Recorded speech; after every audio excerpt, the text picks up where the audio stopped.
The modern day Mini, it's been in production at the Oxford plant since 2001, with a new generation coming out in 2006. Now in its third generation, you'd be forgiven for assuming there were no changes. But never assume. Don't go anywhere, stay with me and I'll show you exactly what's new about this new Mini. Starting with these headlights and larger front grille stick out more prominently, including the use of this extra plastic cladding to protect it from car parking dings. There's also additional styling lines in the body panels, and then at the back of the vehicle, these tail lights are a modern day take on the original 1959 model. A previous criticism of the Mini has always been a lack of user-friendly controls. But now they've got a better controller for the connected drive system and the menu is really easy to navigate. It is optional, however, it's worth the extra cash because it's really intuitive. Mini hasn't done away with the toggle style retro switches, but the electric windows have been moved to a more logical place, which is a first time for the hatchback. And it's been further modernised with this really cool LED, which changes colour depending on what function you select.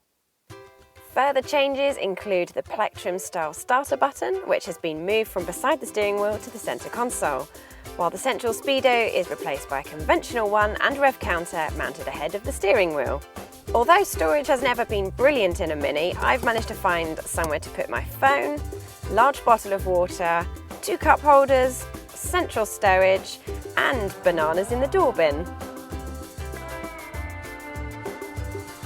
The new Mini has a great choice of engines, ranging from the 1.2 litre petrol found in the Mini 1, which returns 61.4 miles to the gallon and emits 108 grams per kilometre of CO2. The Mini Cooper is fitted with the 1.5 litre 3-cylinder petrol engine, which is new.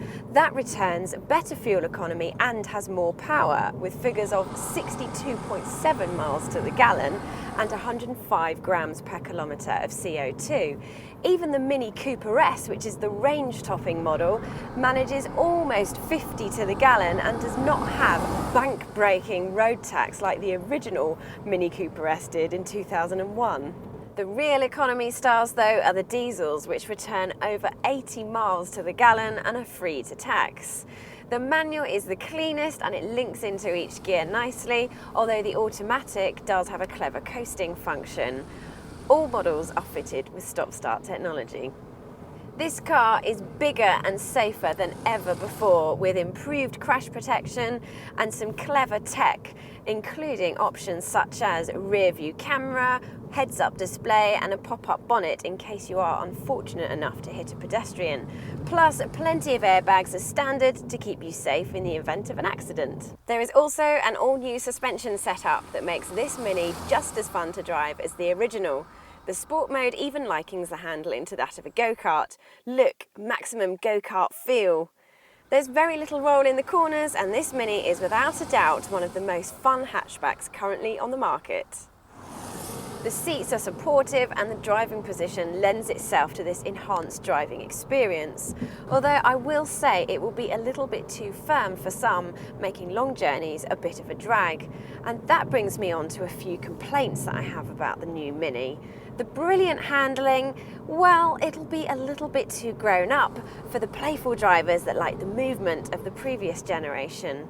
And by the time you've added up all that fantastic tech, the price tag, it's a bit steep. And that means the Citroën DS3 offers better value.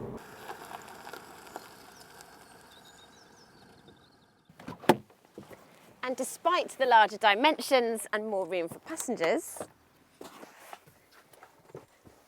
the back seats are still a bit of a squish. There's hardly any room there. And it's even worse if somebody like Matt is driving, so it's probably best if I drive and Matt sits in the back. I know technically that's the same thing, but it might be a good trick into the driver's seat. Anyway, boot space. Yes, it's bigger. I've managed to fit a suitcase in here, but it's still small. Both the Audi A1 and Citroën DS3 have bigger boots. But size isn't everything. In fact, good things come in small packages. Yes, I know what you're thinking. The Mini isn't exactly small, but hey, it's still the coolest kid in town, and that doesn't necessarily mean that it ticks all the other boxes. You buy Mini because you want a stylish small car, not because you need a big boot. Overall, on closer inspection, it is massively improved over the outgoing model, and they hold their value well in the used market. If you're still unsure, why not check out the Audi A1 video here, the Citroën DS3 video here, and don't forget to subscribe to our Carbuyer channel by clicking here.